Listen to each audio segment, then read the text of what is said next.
ljudi, dobrodošli u novi klip. Danas ćemo igrati Minecraft i danas ću vam pokazati kako stvoriti Deda Mraza i da ga na kraju pobedite, a na kraju vas očekuje prelep poklon od njega.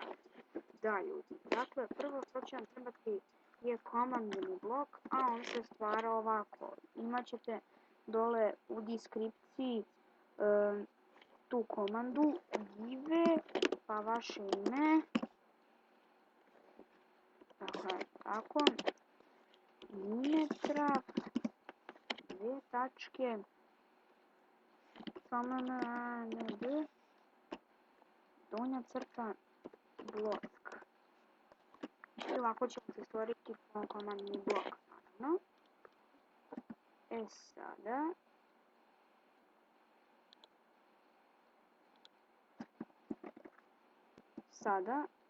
Sada uđete u komandni blok i prepišete ovu šifru koju sam